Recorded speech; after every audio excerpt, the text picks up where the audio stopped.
दोस्तों, नए दौर की नई मीडिया यानी कि गोदी मीडिया के कारनामे आपसे छिपे हुए नहीं हैं। गोदी मीडिया अक्सर कुछ ना कुछ ऐसा कारनामा, ऐसा कांड कर देती है जिसको लेकर उसकी चर्चा होती है। चर्चा क्या होती है? थू-थू होती है।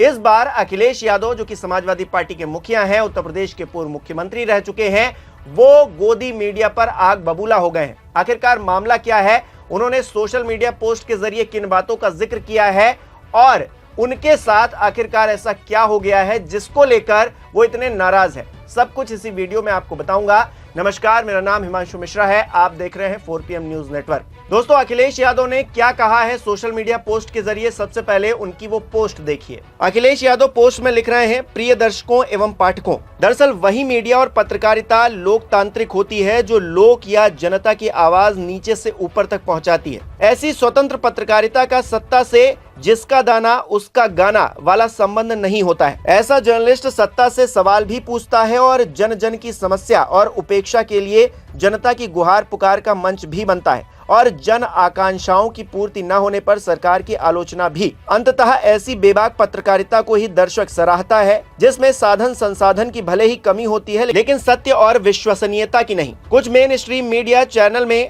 चाटुकारिता पत्रकारिता का पर्यायवाची बन गई है। ऐसे पथभ्रम मीडिया चैनल्स पर उनके दर्शक तक विश्वास नहीं करते हैं। सत्ता से नालबंद संबंध रखने वाले, ऊपर से आए और सत्ता द्वारा बनाए गए समाचारों को नीचे पहुंचाने वाले ऐसे चापलूस लोग दरअसल मीडिएटर हैं, मीडिया नहीं, जिसमें संगीत, नाटकीयता, ग्राफिक्स, सेट डिजाइन आदि की दिखावटी भूमिका ज्यादा जरूरी होती है, क्योंकि तथ्य और तत्व के स्तर पर इनमें इन बाहरी सजावटी तत्वों और सनसनी के अतिरिक्त और कुछ भी ठोस आंतरिक तत्व नहीं होता है। टीआरपी की प्रतिस्पर्धा को इसलिए व्यंग्यात्मक अर्थ में तत्व रहित पत्रकारिता के रूप में भी उल्लेखित किया जाता है। जो सरकार से ना करे सवाल, समझ लो वो नहीं है पत्रकार। उसके वाचन और लेखन में ना करो विश्वास और ना ही अपना समय बर्बाद। आपका अखिलेश। तो अखिलेश यादव का ये ट्वीट है, एक तरह से इससे खुला पत्र अपने जो उनके समर्थक हैं, जो उनके पाठक हैं, जो उनके ट्वीट को देख रहे हैं, उनके लिए इस बात को लिखा है। ऐसा आखिरकार अखिलेश यादव को लिखने की जरूरत क्यों आन पड़ी और अखिलेश यादव ने इतनी नाराजगी आखिरकार क्यों दिखाई है मीडिया से, जो चाटुकार मीडिया है उससे? इसकी भी वजह बता देता हूं। दरअसल हाल ही में आपको याद होगा, ज्योति मल्होत्रा, जो कि हरियाणा की रहने वाली थी, उनको गिरफ्तार किया गया।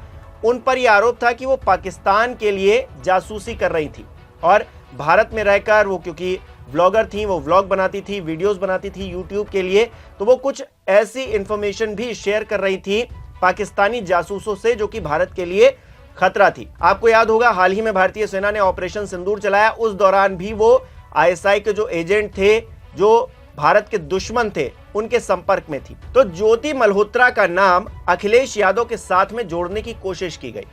सोशल मीडिया पर एक तस्वीर उभर कर सामने आई जिसमें अखिलेश यादव अपना मैनिफेस्टो लिए खड़े हैं और बगल में यह दिखाया जा रहा है कि ज्योति मल्होत्रा खड़ी हैं, जो कि समाजवादी पार्टी से किसी न किसी तरीके से जुड़ी हैं। ये दिखाने, ये जतलाने की कोशिश की गई।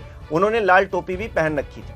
हालांकि जब इस तस्वीर की जांच की गई, फैक्ट चेक किया गया, तो पता चला कि ये ज्योति मल्होत्रा नहीं है, बल्कि डिंपल यादव की तस्वीर थी, जिनको मॉर्फ करके ज्योति मल्होत्रा बना दिया गया और सोशल मीडिया पर अखिलेश यादव के लिए तमाम बातों का जिक्र किया गया। तमाम तरह से उन्हें देशद्रोही साबित करने की कोशिश भी कर दी गई। हालांकि जो तस्वीर वायरल हुई थी वो 22 जनवरी 2017 की थी, यानी कि इलेक्शन का वक्त चल रहा था 2017 का, और उस वक्त अखिलेश यादव अपना मैनिफेस्टो किसी मंच पर शेयर कर रहे थे। उनके साथ डिंपल यादव थी, लेकिन डिंपल यादव के चेहरे पर ज्योति मल्होत्रा का चेहरा थोप दिया गया और इस तरह से यह घटना निकलकर सामने आई और कहा यह गया कि देखिए अखिलेश यादव किस तरह से देशद्रोही हैं, ऐसी महिला के साथ में खड़े हुए हैं जिसको जासूसी के लिए भारत सरकार ने गिरफ्तार किया है, जिनके साथ जांच एजेंसियां जो है पूछताछ कर रही हैं। तो इस तरह से एक मिस इन्फॉर्मेशन फैलाने की कोशिश की गई और अखिलेश यादव को बदनाम करने की, और क्योंकि डिंपल यादव के चेहरे पर लगाया तो उनको भी बदनाम करने की एक तरह से कोशिश की गई इस पूरे मामले के जरिए। इसी बात से खफा अखिलेश यादव ने ये ट्वीट किया है और अखिलेश यादव ये बताने, ये जतलाने की कोशिश कर रहे हैं कि असली पत्रकारिता क्या होती है, सच्ची पत्रकारिता क्या होती है। चरण वंदना करने वाले जो लोग हैं उनकी भी पोल एक तरह से खोलने की कोशिश अखिलेश यादव ने की है और अब पोल खोलने को दोस्तों कुछ बचा भी नहीं है। हर कोई जानता है कि गोदी मीडिया किस तरह से काम कर रहा है, मेन स्ट्रीम मीडिया किस तरह से चरण वंदना में सरकार की लगा हुआ है। जो कुछ प्लेटफॉर्म्स बचे हुए हैं सोशल मीडिया के जरिए, आप देख रहे हैं यूट्यूब के जरिए, फेसबुक के जरिए अपनी वीडियोस बनाकर जो पत्रकारिता थोड़ी बहुत बची हुई है लोगों के अंदर, उसको आगे बढ़ाने की कोशिश की जा रही है। और अखिलेश यादव हो या विपक्ष के तमाम नेता हो, उसको सपोर्ट भी कर रहे हैं, क्योंकि जनता के हक की बात कोई ना कोई तो करेगा। मेन स्ट्रीम मीडिया जो कि बड़े बड़े सेट लगाकर, जिसका जिक्र अखिलेश यादव भी कर रहे थे, बड़ी बड़ी डिबेट्स करके, फैक्ट्स की कमी है बल्कि लड़ाई पर लड़ाई की जा रही है, एक दूसरे को अनर्गल शब्दों से संबोधित किया जा रहा है, एक दूसरे को डराया धमकाया भी जा रहा है। उसमें उस तरह का अगर काम होगा तो फिर मेन स्ट्रीम मीडिया से हर किसी का विश्वास उठ ही जाएगा, और उठ ही गया है लगभग।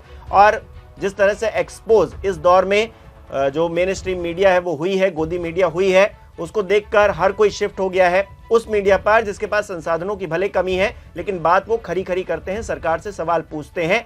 4 PM भी आपका बनाया हुआ मंच है, और हम भी सरकार से आंखों में आंखें डालकर सवाल पूछते हैं और उन सवालों का जवाब चाहते हैं। आपने देखा कि हमारे चैनल को किस तरह से पहले ब्लॉक कर दिया गया, हमको पता नहीं एंटी नेशनल साबित करने की कोशिश की गई, हालांकि बाद में वही सरकार पलट गई और उन्होंने खुद ही चैनल खोल दिया। यानी कि एक तरह से परेशान करने की कोशिश की गई। मामला सुप्रीम कोर्ट में जाता तो सरकार क्या जवाब देती, सरकार के मुलाजिम क्या जवाब देते, अपने आप में ये बहुत बड़ा सवाल था, लेकिन वो चीज होती उससे पहले ही चैनल को खोल दिया गया आपकी ताकत की वजह से। यानी कि जो आपने शक्ति दी है, जो आम दर्शकों की शक्ति है, उसी से हम खड़े हुए हैं, और उसी ताकत से कहीं ना कहीं मेन स्ट्रीम मीडिया भी डरता है और सरकार भी डरती है।